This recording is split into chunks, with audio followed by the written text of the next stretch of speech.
Hello everyone, this is Manisha Srivastav, उच्च माध्यमिक शिक्षक from Government Higher Secondary School Guraiya, and today we are going to learn a lesson from Snapshots, your English supplementary reader book, class 11th, lesson number 2, The Address, written by Marga Minko, and this is part 3 of this lesson.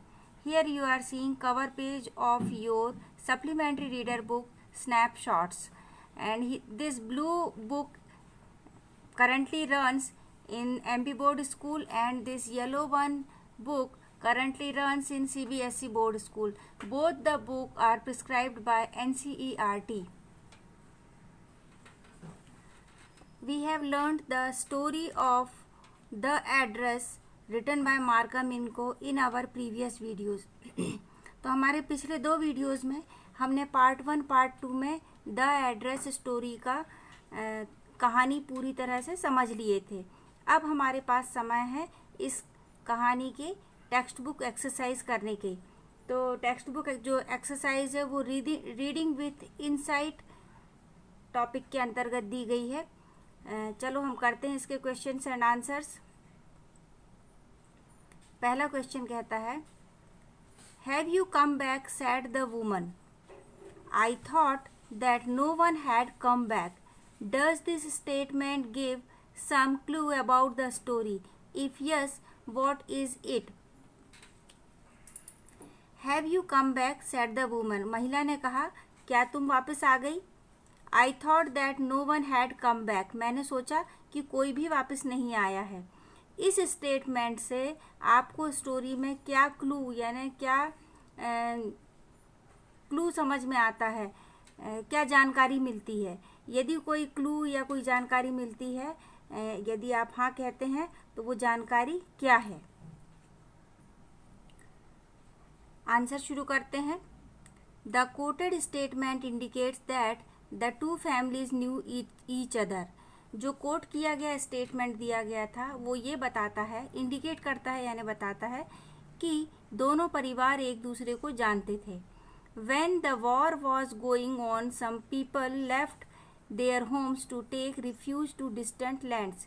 जब युद्ध चल रहा था going on, तो कुछ लोगों ने अपने घरों को छोड़ दिया था और कहीं दूर रिफ्यूज यानी शरण ले ली थी. Few people who remained there thought that those people who had left their land would never come back.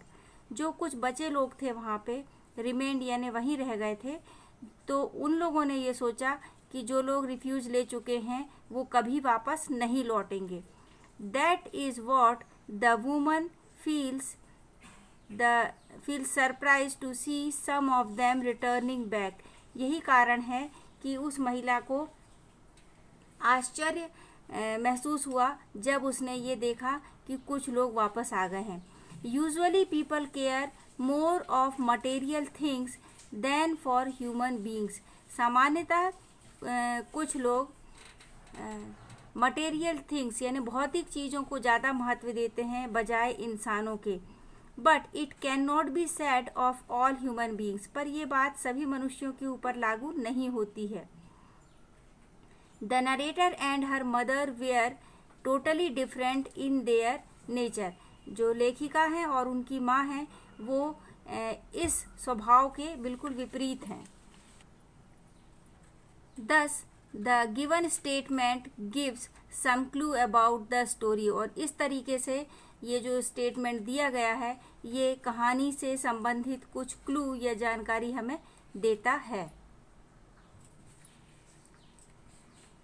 Next question. The story is divided into pre war and post war times. Story 2 भागों में divide की गई है. Pre वार यानी युद्ध के पहले का हिस्सा और पोस्ट वॉर यानी युद्ध के बाद का हिस्सा. What hardships do you think the girl underwent during these times? कौन सी परेशानियां आप सोचते हैं जिनसे गुजर के वह लड़की गई होगी इस कठिन समय में. यानी वो समय था प्री वार और पोस्ट वार, तो उस लड़की के मन पे उसके भावनाओं पर क्या परेशानियां उत्पन्न हुई होंगी उसके बारे में आपको जानकारी देनी है। तो आंसर है the story the address is divided into pre war and post war times. ये स्टोरी द एड्रेस दो भागों में विभक्त है, प्री वार और पोस्ट वार। प्री यानी पहले, पोस्ट यानी बाद में। There are clear indications of the hardships which the narrator, a young girl, had to undergo during these times. यहाँ पर स्पष्ट इंडिकेशंस हैं, यानी स्पष्ट हमको कुछ घटनाएं समझ में आती हैं, हार्डशिप्स परेशानियां समझ में आती हैं जो नरेटर, एक लेखिका जो एक युवा लड़की है जो इस समय पर उन परेशानियों से गुजरी है। The girl came from a rich family. लड़की का जो बैकग्राउंड है वो धनाढ्य परिवार का है, यानी धनी परिवार से आती है वो। The family had a lot of valuable belongings. इनके परिवार में बहुत सारी बहुमूल्य वस्तुएं थीं। बिलोंगिंग्स यानी वस्तुएं, सामान थी। Then the war broke out. और उसी बीच युद्ध आरंभ हो गया। ब्रोक आउट यानी आरंभ हो गया। Mrs Darling renewed her contact and started visiting their house. Mrs Darling जो एक कहना चाहिए चालाक महिला थी, उसने अपने कॉन्टैक्ट्स को फिर से बनाए और बार बार उनके घर आने जाने लगी। She took away all their possessions on the ground that she wanted to save all their nice things in case they had to leave the place. उसने ये बताया कि वो चाहती है कि उनकी सारी अच्छी चीज़ें हैं, जो महंगी चीज़ें हैं, possessions यानी अधिकार में जो वस्तुएं हैं, उनको सुरक्षित रखना चाहती है। और इस स्थिति में कि यदि उनको यह स्थान छोड़ना पड़ा, यदि वो युद्ध के कारण स्थान छोड़ के गए तो वो वस्तुएं सुरक्षित रहेंगी।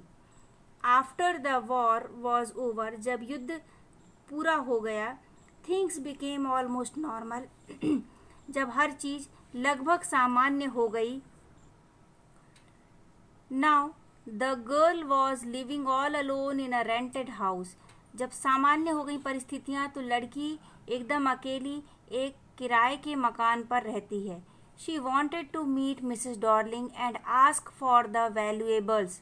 वो चाहती है कि मिसेस डॉर्लिंग से मिले और उसकी जो कीमती सामान है, वैल्यूएबल्स बहुमूल्य सामान है, उसके बारे में पूछे। When she went to meet Mrs. Darling, she found that Mrs. Darling was using her mother's things recklessly. जब वह मिसेस डॉर्लिंग से मिलती है, उनके घर पहुंचती है, तो वो ये पाती है कि मिसेस डॉर्लिंग्स उसकी माँ का, लेखिका की माँ का सामान रेकलेसली यानी बहुत बेकार तरीके से उपयोग कर रही हैं। Suddenly she lost interest in the things that had belonged to a connection that no longer exist. अचानक से, सडनली यानी अचानक से उसका इंटरेस्ट यानी रुचि उन सामानों के प्रति घट जाती है या रुचि समाप्त हो जाती है उन सारी बिलोंगिंग्स के प्रति जिनका कोई कनेक्शन था, उस कनेक्शन से जो अब नहीं रहा। मतलब वो कनेक्शन था उसकी माँ, जब माँ ही नहीं रही तो नो लॉन्गर एग्जिस्ट है, मतलब अब माँ नहीं है उसके साथ, माँ की डेथ हो चुकी है, तो अब उन वस्तुओं से क्या मोह रखना। She decided to leave it all behind and resolve to move on. अब वो निर्णय लेती है कि इन सब चीज़ों को छोड़ दिया जाए और आगे बढ़ा जाए। रिजॉल्व यानी निर्णय लेना, दृढ़ निश्चय करना। थर्ड क्वेश्चन है, Why did the narrator of the story want to forget the address? इस कहानी की लेखिका उस एड्रेस को क्यों भूल जाना चाहती हैं? Forget यानी भूल जाना, the address यानी उस पते को क्यों भूलना चाहती हैं? आंसर है The narrator went to the house of the lady who had kept many valuable items of her mother during the war days.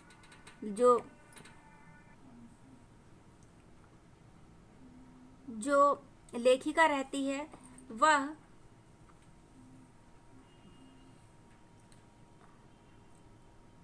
उस महिला से मिलती है जिसने बहुत सारा उनका वैल्यूएबल आइटम्स अपने घर पे रखा हुआ था जो उसकी माँ का था। The address of the lady helped her in searching out the house of the lady. उस महिला का जो एड्रेस था, पता था, उस पते ने उसे लेखिका को मदद किया कि वो उस महिला के घर तक पहुंच जाए, वो एड्रेस जो उसकी माँ ने बताया था। But now she wanted to forget the address as after visiting the house of the lady she found how the belongings of her mother were kept in a strange manner. पर अब वह जब उस महिला के घर पहुंचती है तो वह उस एड्रेस को भूल जाना चाहती है, क्योंकि वह देखती है वहां जाकर कि किस तरह उसकी माँ की जो बिलोंगिंग्स थी उन्हें स्ट्रेंज मैनर में बड़े अजीब तरीके से उपयोग किया जा रहा है। These had lost all their emotional values for the narrator। और इस तरीके से उसकी जो सारी भावनात्मक महत्व था लेखिका के लिए, वो महत्व खो जाता है। The narrator now lived in a small rented room. लेखिका अब एक छोटे किराए के मकान में रहती है। She had no place to keep all this things. और छोटा रूम होने के कारण उसके पास उतनी जगह भी नहीं है जहाँ पर वह इन सारे सामान को रख सके। The lady treated her very insolently. जो महिला थी उसने लेखिका के साथ अच्छा व्यवहार नहीं किया, बहुत बुरा व्यवहार किया। She even refused to recognise her. उस महिला ने लेखिका को पहचानने से भी मना कर दिया। रिकॉग्नाइज करना यानी पहचानना। She did not let her come into the house. उस महिला ने लेखिका को घर के अंदर भी नहीं आया, जो कि समाज के स्थापित मूल्यों के विपरीत बात हुई कि जब कोई आता है घर पे तो सबसे पहले तो हम स्वागत करते हैं, बिठालते हैं, लेकिन यहाँ पर महिला ने लेखिका को घर के अंदर आने ही नहीं दिया, बल्कि घर के अंदर का नज़ारा ना देख पाए इसलिए बिल्कुल थोड़ा सा दरवाज़ा खोला था। That's why she wanted to forget that address. और यही सब कारण हैं जिनके कारण लेखिका चाहती है कि वह उस एड्रेस को भूल जाए। The address is a story of human predicament that follows war. Comment. The address कहानी मनुष्य की स्थिति के बारे में है, जो व्यक्ति युद्ध का सामना करता है उसकी स्थिति के बारे में है। इस विषय में कमेंट करें। तो आंसर है The phenomena of war brings lot of suffering for human beings। जो युद्ध की प्रक्रिया होती है वो मनुष्य बहुत ज़्यादा परेशानियाँ लेकर आती है मनुष्यों के लिए। It brings with it death and destruction। युद्ध के साथ आता है मृत्यु और डिस्ट्रक्शन यानी विनाश। It kills the feeling of love and sympathy। युद्ध के कारण जो प्यार और सिंपैथी यानी सहानुभूति की भावना रहती है वो भी समाप्त हो जाती है। The story address is based on this theme. यह कहानी द एड्रेस जो है वो इसी थीम पर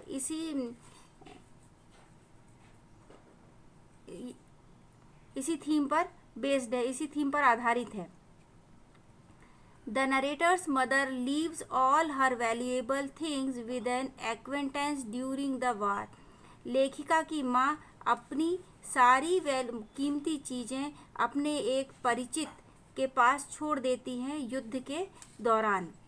The mother dies and many years later the narrator comes to the woman to have a look at her mother's belongings। कई वर्ष गुजर जाते हैं और जो डॉटर रहती है, जो नरेटर रहती है, वो अपनी माँ की बिलोंगिंग्स को देखने, उनको प्राप्त करने उस एड्रेस तक पहुँचती है जो उसकी माँ ने दिया था, जिस एड्रेस पर उसकी सारी कीमती बिलोंगिंग्स थीं। But the woman shows no human feeling towards her. पर वो स्त्री मिसेस डॉर्लिंग लेखिका के प्रति कोई भी मानवीय संवेदनाएं व्यक्त नहीं करती है। Rather she behaves in a very hard hearted manner, बल्कि वह बहुत ही कठोर तरीके से, हार्ड हार्टेड यानी कठोर, मैनर यानी तरीके से लेखिका के साथ व्यवहार करती है। बिहेव्स यानी व्यवहार करना। She does not even let the narrator come in and sit in a while, वो लेखिका को इतना भी अलाउ नहीं करती है कि वह उसके घर के अंदर आए और थोड़ी देर बैठे। शी क्लोज्ड द डोर, वो दरवाज़ा उसके लिए बंद कर देती है। Thus we find that war leaves the world desolate not only on the physical level but also on the emotional and spiritual level, और इस तरीके से युद्ध व्यक्ति को, संसार को अकेला छोड़ जाता है, ना सिर्फ भौतिक स्तर पे बल्कि भावनात्मक एवं आध्यात्मिक स्तर पर भी युद्ध मनुष्य को और संसार को अकेला कर देता है। तो यहाँ हमारा क्वेश्चन एंड आंसर का सेशन समाप्त होता है। आप ये सारे क्वेश्चंस एंड आंसर्स अपनी कॉपी में नोट कर लें और इन्हें याद कर लें, एग्जामिनेशन पॉइंट ऑफ व्यू से बहुत इम्पॉर्टेंट है। यदि आपको मेरा वीडियो पसंद आया हो तो वीडियो को लाइक करें, अपने फ्रेंड्स के साथ शेयर करें ताकि उन्हें भी इसका फ़ायदा मिले, और चैनल को सब्सक्राइब कर लें ताकि जैसे ही मेरा कोई नया वीडियो आता है आपको उसका नोटिफिकेशन मिल जाए। Thank you. Have a great day.